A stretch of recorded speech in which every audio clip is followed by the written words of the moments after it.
Last year, I planted some chayotes and made 2 videos about it. If you want, I can put the links in the description box so you can watch those 2 chayote videos. I was really disappointed with those plants. Out of all the seedlings I had, only 3 survived the spider mite infestation. Unfortunately, those 3 plants didn't grow as big and strong as I wanted. Lastly, they didn't even produce a single flower, so there were no chayote fruits last year. I wondered if starting the seedlings earlier than January 18 might have led to some flowers. That's a big maybe. So this year, I decided to start a little early to see if it makes any difference in flower and fruit development.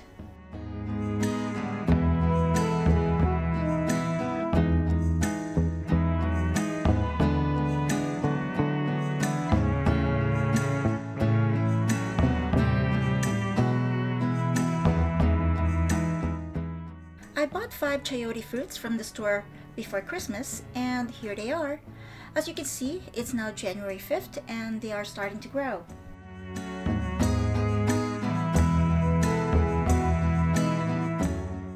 The roots from this one are starting to develop. This one is starting to rot, but it has grown a sprout, so it's still good. This one here, the roots are already out.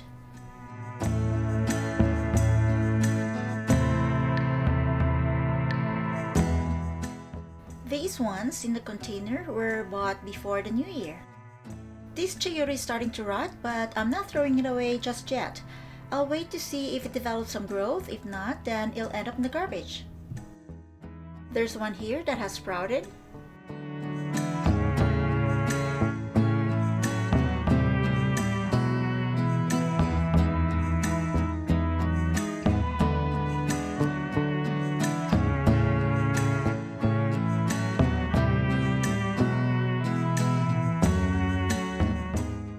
There weren't many choices before New Year, and most of them weren't in good condition either.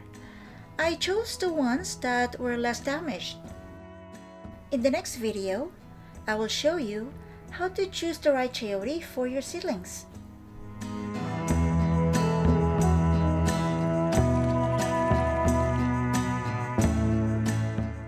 I'm going to plant the chayotes that have sprouted in soil and leave the newer ones in a tray and wait for them to start sprouting.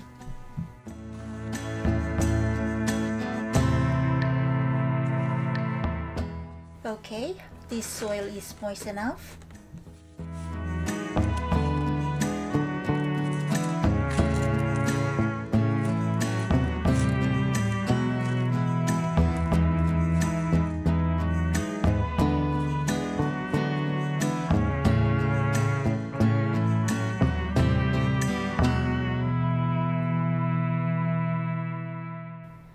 Let's start with this one, the one with the developed roots.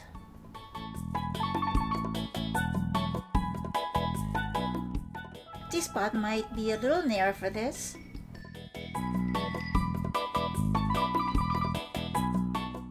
This is just perfect.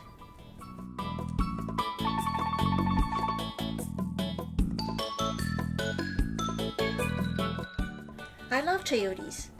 They are versatile vegetable fruit. It can be cooked in lots of ways, even as raw as a salad. They contain antioxidants and is good source of dietary fiber, vitamin C and vitamin B6. It is also low in calories and fat, making it a good option for those looking to manage their calorie intake. Chayote has a mild taste, often compared to a cross between a cucumber and a zucchini, making it suitable for various dishes.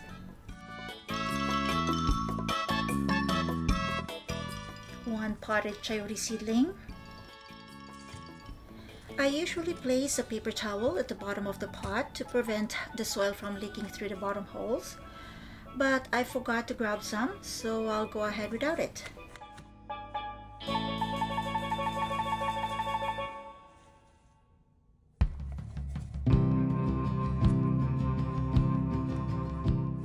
This pot is just perfect for this chayote. I just need to find the right position for it.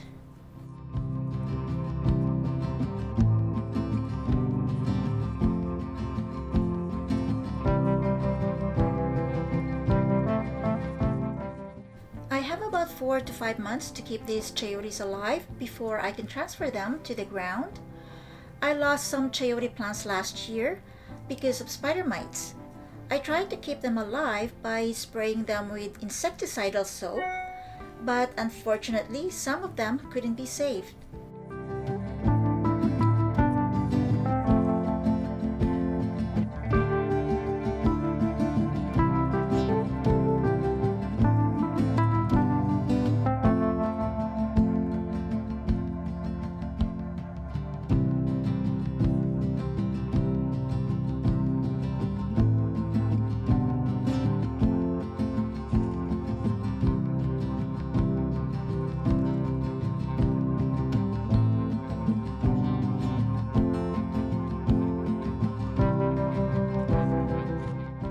Chayotes are considered perennial in tropical or warmer climates, meaning they can live for months or even years if they are taken care of really well. In colder areas, like where I live, chayotes are considered annuals. They die when the frost comes.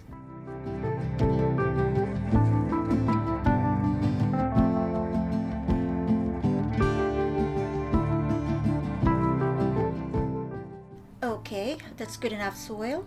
I'll add some more in a few weeks when the soil settles and starts to go down.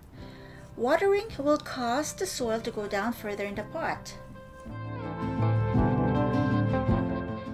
Take a look at this chayote. The root is here. It will always seek where the nutrients and moisture are in the soil. The sprout is growing towards where the roots are. To plant this, I have to follow how the sprout is growing.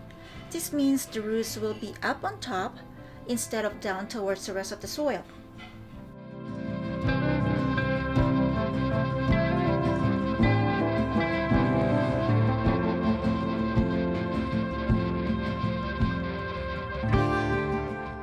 Even though the soil is already moist, the new planted chayote has to be watered for a good start and root establishment.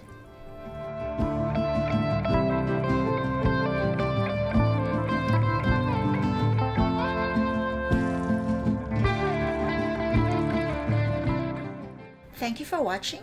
I hope you enjoyed this video. Please subscribe, like, and feel free to share this video with your friends. Your comments would be greatly appreciated. Don't forget to click the notification bell to stay updated for new videos. Again, thank you and see you next time.